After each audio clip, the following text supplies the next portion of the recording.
Assalamualaikum warahmatullahi wabarakatuh.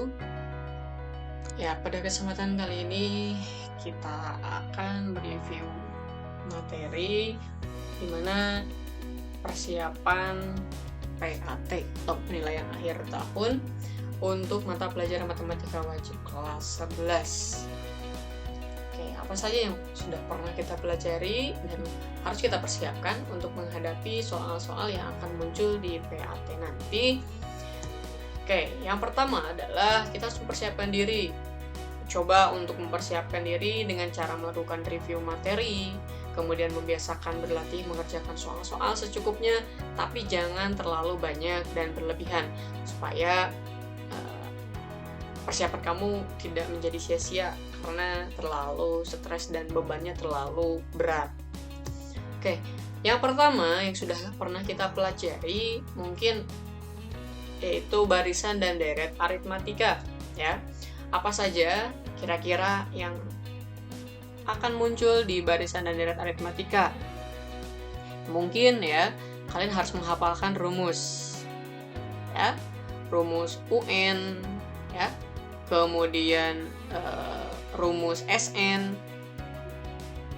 ya, rumus SN-nya itu apa? Kalian buka lagi di bukunya.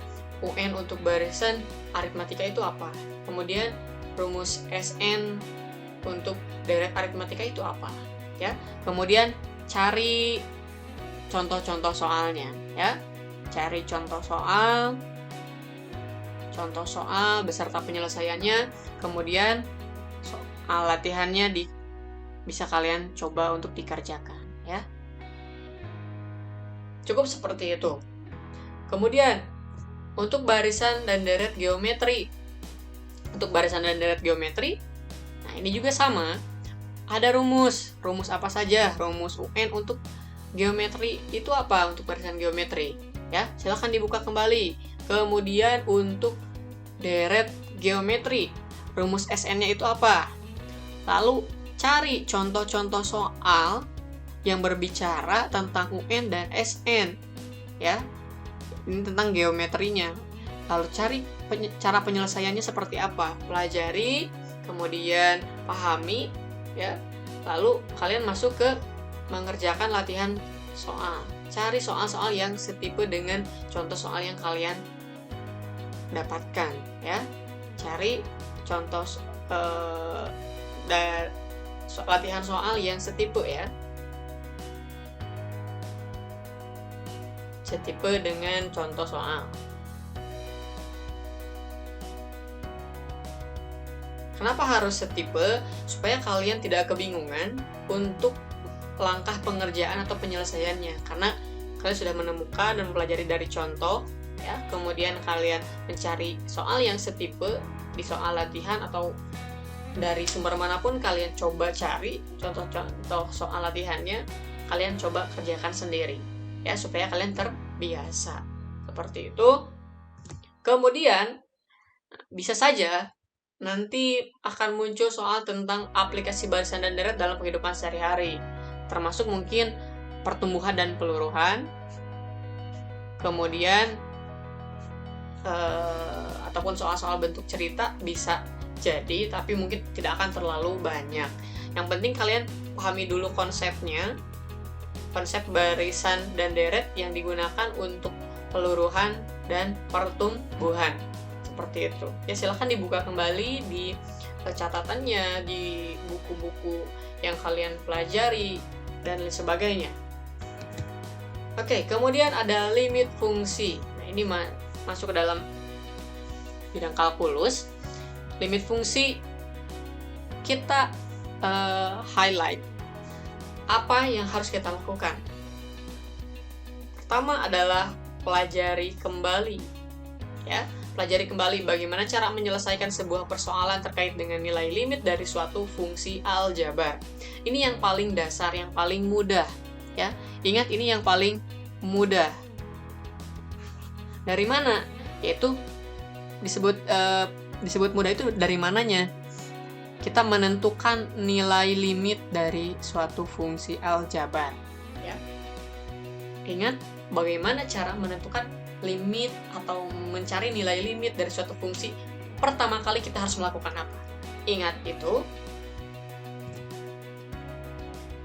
Contoh dan latihan. Cari contoh, kemudian cari latihan. Cari contoh dan cari latihan. Oke? Cari contoh dan cari latihan.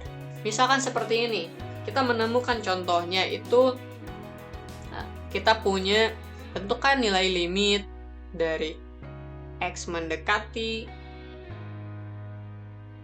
min 1 untuk fungsinya 2X plus 5. Ya, kita tahu untuk soal seperti ini, langkah yang pertama untuk menentukan limit adalah apa?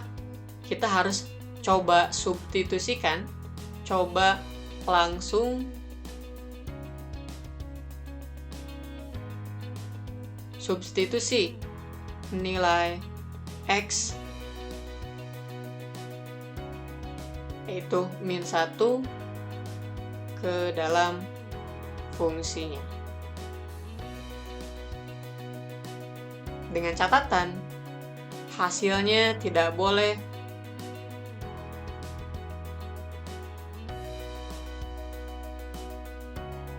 nol per nol. Oke? Ingat?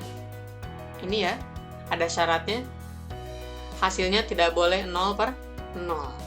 Oke, kita langsung coba substitusikan. Min 1, 2 kali min 1 ditambah 5. Maka ini min 2 ditambah 5 sama dengan 3. Kita tahu bahwa limit itu adalah nilai mendekati. Berarti ketika kita menggunakan nilai X mendekatinya min 1, bukan tepat min 1, kemudian kita substitusikan dalam fungsi 2X plus 5, itu nilainya akan mendekati 3, bukan tepat 3. Itu konsepnya harus dipegang kuat. Ya.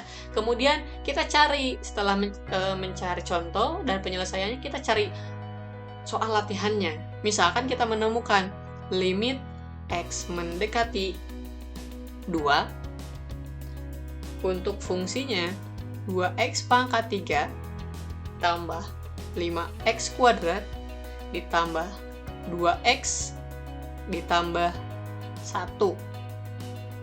Berapa? Gitu, ya. Silahkan kalian bisa mencobanya sendiri. Oke, kemudian kita menemukan contoh soal latihan yang lain. Artinya kita harus terus meningkatkan tingkat kesukaran yang kita pelajari. Jika ini sudah kita bisa lewati, artinya anggapannya bahwa kalian sudah mahir, sudah bisa, maka kalian harus mencari soal yang lebih sulit lagi daripada yang sudah kalian kerjakan. Supaya kalian bertambah kuat ketika berhadapan dengan berbagai variasi dari soal tentang limit itu sendiri.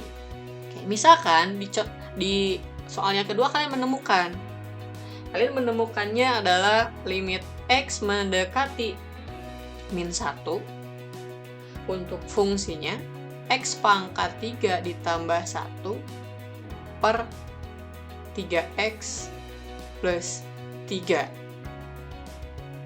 Oke, berdasarkan konsep dari contoh, penyelesaiannya itu kita langsung substitusi.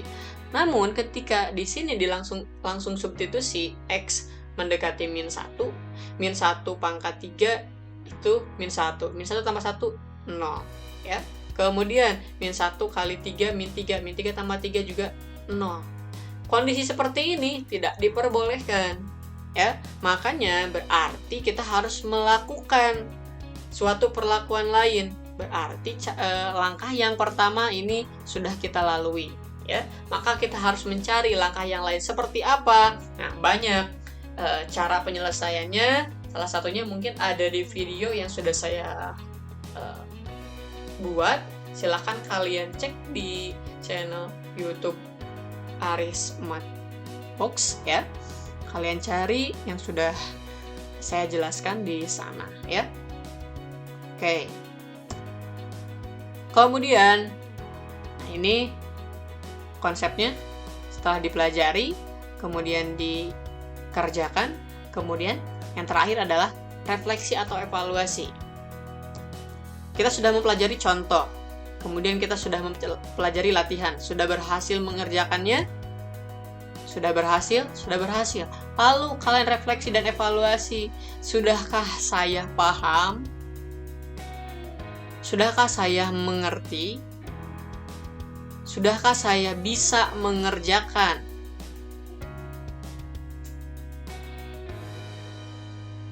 Soal yang seperti itu, kalian tanyakan kepada diri kalian sendiri. Jika memang belum merasa puas, belum cukup, coba kalian ulangi lagi stepnya dari yang pertama, pelajari, kemudian kerjakan, lalu refleksi dan evaluasi kembali. Seperti itu terus berulang-ulang.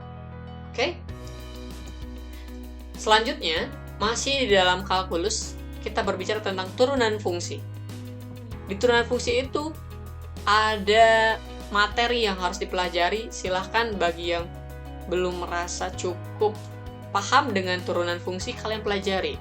Kebetulan saya juga sudah pernah membuat video tentang turunan fungsi. Kalian cek saja di channel saya, ya, di video-video yang sebelumnya ada yang dibahas tentang turunan fungsi. Kalian pelajari kembali, ya, atau kalian coba kombinasi dengan sumber yang kalian punya, baik dari buku ataupun dari internet ataupun dari video-video pembelajaran lainnya.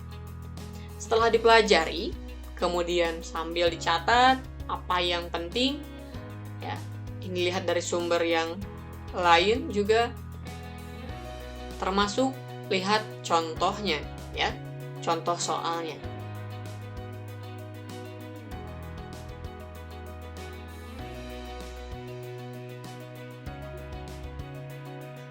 Contoh soal beserta penyelesaiannya.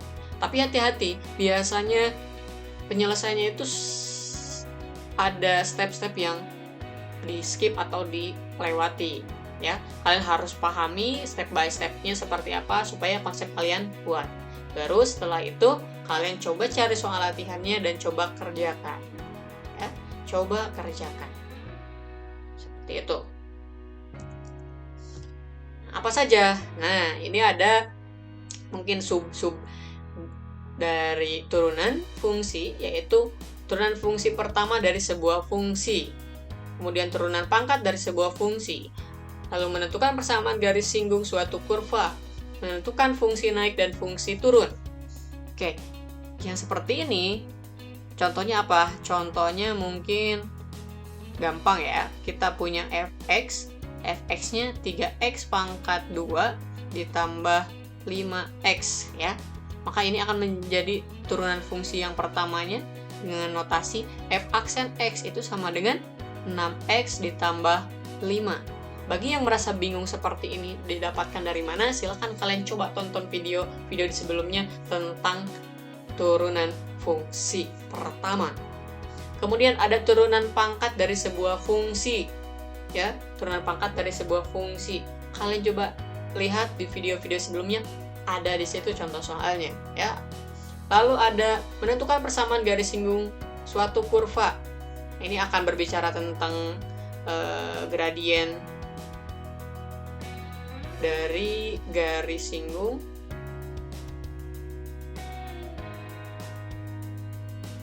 suatu kurva, ataupun mungkin kita menentukan persamaannya, ya, menentukan persamaan dari garis singgung suatu kurva itu sendiri, ya.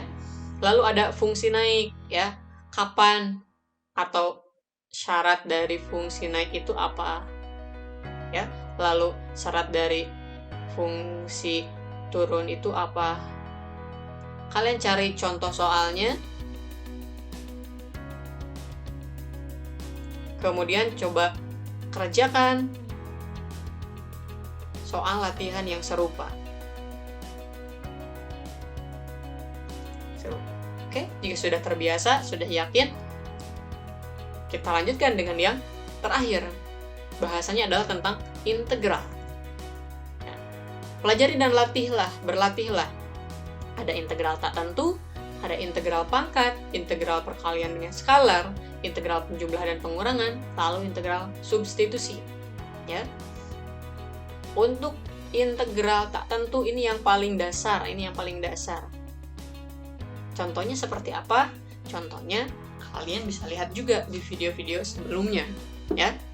Video-video sebelumnya sudah dibahas, ini semuanya sudah pernah saya bahas. Kalian tinggal pelajari lagi kombinasi dengan sumber yang lain. Jika belum paham, kalian coba cari lagi di sumber buku yang kalian punya, lalu kalian kerjakan latihan-latihan soalnya secukupnya saja, yang penting kalian paham. Oke? Untuk integral seperti apa? Konsep integral seperti ini, ya. Jika kita punya 4x pangkat 2 dikurangi 5x pangkat 1 ditambah 9. Oke, contohnya seperti ini saja yang simple. Ini bagaimana cara menyelesaikannya? Cara menyelesaikannya adalah berbeda dengan turunan, ya. Kebalikannya, kalau turunan pangkatnya dikurangi, kalau integral itu pangkatnya ditambah, ya. Berarti kita tambah terlebih dahulu. 2 tambah 1 itu menjadi berapa? 3, ya. Di sini 2 tambah 1, lalu ini adalah koefisien dari si x tersebut. Kemudian dikurangi x, di sini adalah 1, berarti ditambah 1. Maka di sini 1 tambah 1, ini adalah 5, ya. Disesuaikan. Lalu 9 ini x, 0 ditambah 1, 0 ditambah 1. Jangan lupa, karena ini integral tak tentu, ditambah c. Ya, maka kita operasikan. Ini 3, x pangkat 3, lalu di sini 5 per 2, x pangkat 2, lalu di sini adalah 9, x pangkat 1 ditambah c. Seperti itu. Sangat simpel sekali untuk integral tak tentu. Untuk integral yang lainnya, untuk integral pangkat, integral perkalian dengan skalar, integral penjumlahan dan pengurangan, yang paling utama nanti kalian coba lebih kupas lagi tentang integral dari substitusi, ya. Integral dari substitusi itu seperti apa? Cari contoh soalnya, kemudian cari latihan soalnya. Latihan soalnya cari dari yang paling mudah, kemudian sedang, lalu sukar. Oke, seperti itu gambarannya materi yang sudah kita pelajari dan kemungkinan akan muncul di penilaian akhir tahun yang akan kalian hadapi. Oke? Good luck. Setelah berusaha dengan maksimal mungkin, kemudian kita hadapi ujiannya, kita kerjakan dengan penuh kepercayaan diri dan juga dengan kejujuran, ya. Dan jangan lupa selalu berdoa agar setiap persoalan yang dihadapi kita akan jauh lebih mudah untuk kita selesaikan, ya. Ingat, hari ini kita harus lebih baik daripada hari kemarin, kemudian hari esok kita harus lebih baik lagi daripada hari ini.